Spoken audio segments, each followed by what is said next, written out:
talked a lot about just wanting to evaluate things with the starting lineup. What's your opinion just kind of on kind of being flexible with it and based on matchup versus wanting to have some consistency with the same five guys, over the course of the season? Ideally, we would like to have some consistency, but it may be a situation this year where it's a little bit more flexible than it has been in the past. And why are you, I guess, a coach who really values consistency with the lineups typically? Say it again? Why do you, I guess typically when you can, why do you value lineup consistency? Why is that something you want to do? I think it gives you a good sample size when you can be consistent of, is this a good starting lineup for us? Do we need to make some changes and look at a different group that can get us off to good starts? Having some consistency allows us to evaluate those groups and then you can make some adjustments if you need to. And really, with the game being canceled tomorrow, are you planning on changing things up, maybe trying to get these guys a scrimmage or something like that, so they're not just doing practice after practice like training camp? We'll scrimmage each other a little bit, but I mean, it's that's the best that we can do right now. Is really just kind of mix up our practices. Like today was an execution day for us. Work on a lot of half-court execution, SOBs, BOBs. Tomorrow we'll play a little bit more going up and down, but it's just the way things go. Is that when a game gets canceled like that, you get more practice time, more film time, more time to recover. So is it more of actually maybe a blessing for you guys to get in more from the coaching staff's perspective to the guys and have them work on things a lot more?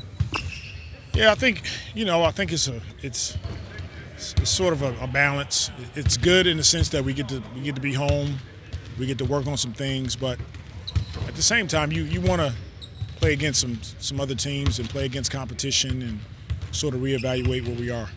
So we missed that. Sorry. Along those lines, it's Miami. Every time you play the team, you know what you're going to get, and that's going to be a good, nice early test for you. Yeah, it'll be a good test. We'll have a few practice days under our belt in preparation for Miami, and once again, we'll get a chance to get on the floor and really compete and work on our execution. In those times, y'all are playing small. How valuable is Herb's defensive versatility, being able to guard 1 through 5 at times? How essential is that going to be for you guys to be successful? It's huge for us. His ability to guard multiple positions. When he's off the ball, he's much more vocal this season. We're just kind of giving him a license to mess up other teams on the defensive end. Having DeJounte on the floor as well with him. Those two guys, they bring a lot on the defensive end. They're tough. They have great instincts. They both are in the passing lanes getting steals. They're physical, and that's what it's going to take when we play more of small ball offense or small ball lineups. We still have to have a level of toughness, and both of those guys bring that. A lot of coaches talk about bringing 2 on the ball because it creates an offensive advantage, puts other teams in rotation, but defensively, sometimes you might want to avoid that. So what's the balance when you are in some of these small ball or positionless groups and maybe there's a mismatch? How do you balance not rushing to put 2 on the ball and then maybe having to scramble out of it? Or do you just trust that, we're a good scrambling team and we can kind of make the rotations as needed? Communication helps with any of those concepts and situations. It does happen. And when it does, you rely on your weak side defense to be there to help. But to your point, the NBA, you get 2 on the ball, most teams they'll make you pay for it. And so we have to be very conscious and careful of how we're guarding. And, we have our system in place that allows guys to know what spaces they're supposed to be in, what spots they need to be in. And then the communication factor, I'll double down on that. That's extremely important. If you're switching the screen, if I'm in coverage, and then, it lets everybody on the weak side, they have an understanding of where to be to help. And speaking of, giving Herb the license or, these ideas of where guys need to be and stuff, do you create situations where, okay, you can be, a 1.5 defender here, you can flash into spaces and just kind of be creative with, or be opportunistic about, maybe blitzing or whatever it is, surprising opponents? For sure. We have our system, that's pretty solid. We have game plan situations, and then you have tendencies where, player tendencies is if they get to a certain spot on the floor and they isolate, that might be a situation where we're going to double right away based on who that player is. Maybe if Herb is on them, we don't double. there's situations that you come in a game and you want to funnel the ball to a certain player to make them have to beat you. So we're working on a ton of different situations that we believe we can go into games and game plan depending on what our matchup is that night. Daniel Tice was shot 6 for 7 from the field in the game on Monday. What are you seeing from him in terms of just being able to find spots and just be that efficient? He's an extremely high-level IQ basketball player. You don't have to tell him a lot. He figures it out on the fly. Spacing, where to be defensively. I think he's going to be a huge component to our team. We're grateful to have him, and he's fit in seamlessly. And we see Trey out here shooting. Where is he at right now in the recovery? And what do you think the next steps kind of look like for him? He's still got a ways to go. So we'll evaluate him. I think it was 3 weeks that we talked about, and then we'll give you guys an update after that. What have you thought about working with Javonte Green so far in camp, and how can he contribute to this team this year? Well, he's another kind of D&3 guy. He can guard multiple positions. He's got great physicality for his size and athleticism. He can space the floor, and he has a great knack of when to cut, when to take the shot, when to pass it. I think he's another really good basketball player that we added to our program that we're excited about. I know you talk a lot about, hey, we want to turn teams over and get out in transition.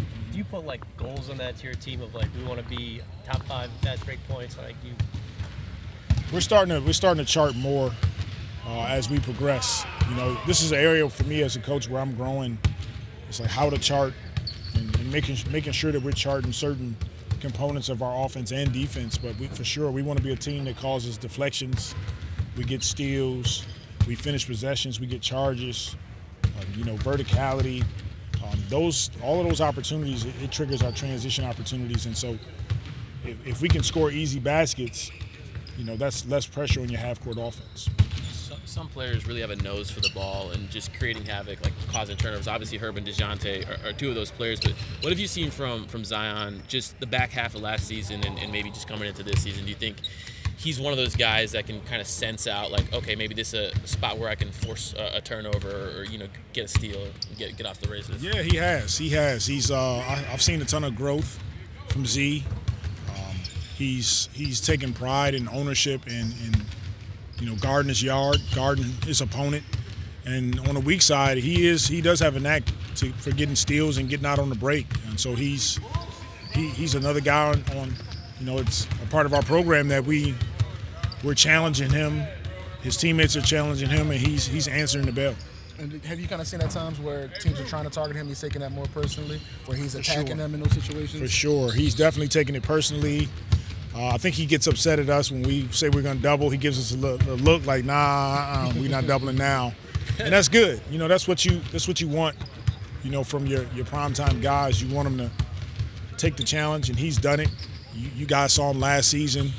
Towards the end of the year, you didn't want to call him up in screens. He was switching.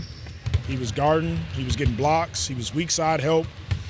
And we're going to need that effort this season. I think one of his quotes from the first week was, when I'm in really good shape, I feel like I can be elite on both ends. Is that something you see where, really good fitness level? I mean, it's the offensive end, but it's the other one, too.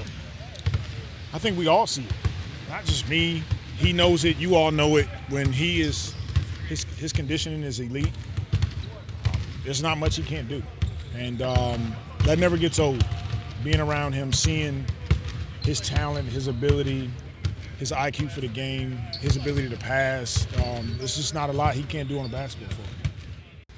Let's get out of the way. I mean, how tough was it the day, the injury happened and kind of just figuring out where to go from there? Very tough. I mean, obviously, not starting the season again hurts me a lot. And, just trying to do everything I can summer-wise to be prepared for a season, and then having something like that happen, it really sucks. But, I'm just looking at perspective. It could be a lot worse. And, good thing it's an NBA season. I'll be, there for the majority of it. So how much are they allowing you to do right now in the recovery process? I'm able to catch and shoot. I'm lifting right now, but that's the main things I'm doing. Nothing else really too much. Could you tell right away? Did you feel a twinge or anything like that? Yeah, definitely. Yeah, something like that. So I knew something wasn't right. I mean, I probably could have even played through it, but I was just I'm not going to try risk it right now. And then they figured out it was actually something Decent, yeah. So, gotta take some time off. So, Trey, you anticipate you're going to miss at least maybe a handful of games to start the regular season? I don't know. With hamstrings, it's tough. You never know what's going to happen or how your body's going to respond. You just got to respect the tissue. And whatever, my body tells me, I'll be able to relay that back to the rest of the team. The few practices you were able to get in, and now just kind of watching as other guys go through the progressions, what have you noticed differently about the offensive set? Zion said the other day that there's more options available now this year. Just what can you say about that? Yeah, no, right now it looks like we're making a lot of reads, and it's not just like, all right, one option, and if that option isn't open, then we just go to just trying to get a bucket. Like, we're actually making reads and trying to figure out different ways to attack different defenses, and I think that's the best way to have offenses that is option based and not just here's one read and then after that it's just like, all right, just figure it out. So yeah. And I know we're only a week and a half into this, but what's your perspective on how DeJounte just makes us a different team? It just definitely adds a different aspect of him playing on-ball defense, especially the point guard position, and then also just facilitating as well. And that's something that we kind of missed a little bit, and he's filling that void in. Can you talk about his leadership qualities a little bit, what you see, like in practices, out of practices, what he talks to you guys, what he says? Yeah, he's a vocal guy. That's a big thing for him. He definitely speaks his mind and doesn't hold anything back. So I think that's something that'll be very helpful. How much are you liking kind of the emphasis on 5 out, getting more threes up, just kind of playing a different style? What you think? Well, how you think I feel about getting up more threes? You don't have to tell me to get up more threes. I'm going to just do that on my own. But, it's definitely good to have that as a point of emphasis too. Got out 43s in that game Monday. Just offensively, the first week of camp, that first preseason game, where do you think you guys are at in terms of executing the stuff Willie and JB wants y'all to do? A good direction. I mean, I think we're ahead from last year where we started a year ago. You know what I'm saying? We just learning each other, keep on growing, and like you said, we got to continue growing from the plays that we added, or just continue the plays that we keep on got.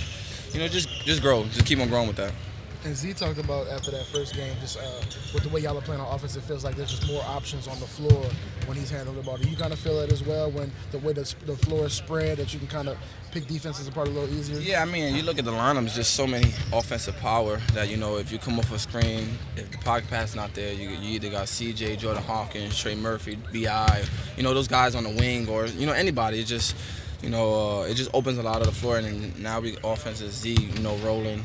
It's hard to stop that, and he's just how Z reads the game so well. Like, if he rolls and you hit him, he's making a good play, regardless even to score or just a wide open shot. So it's just a lot of different reads we got this year, and we're confident and we ready to play.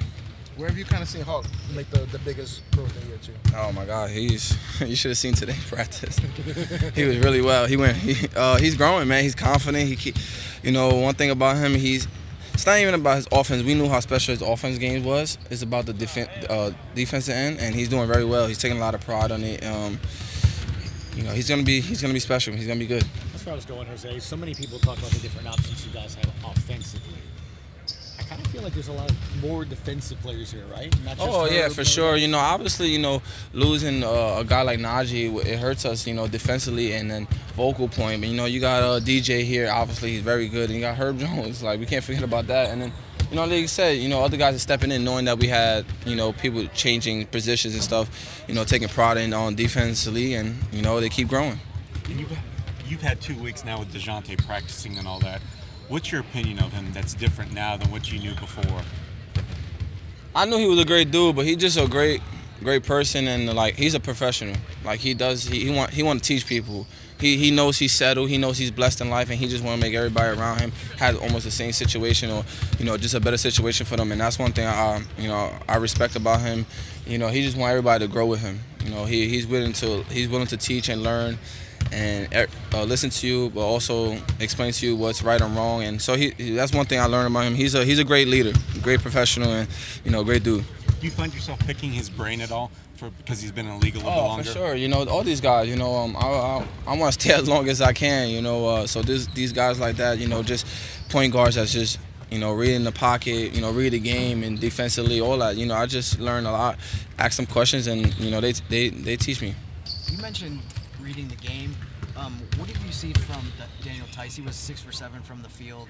in the game on Monday? I mean, it just seems like he has a lot of traits that make him effective. I mean, I think I said it. He's like a point guard big. You know, he reads the game very well. You know what I'm saying? You know, you watch the Olympics. You know, he's very like versatile. Like he could pop, he can make threes, but he's also know when to shoot them, when not to shoot them.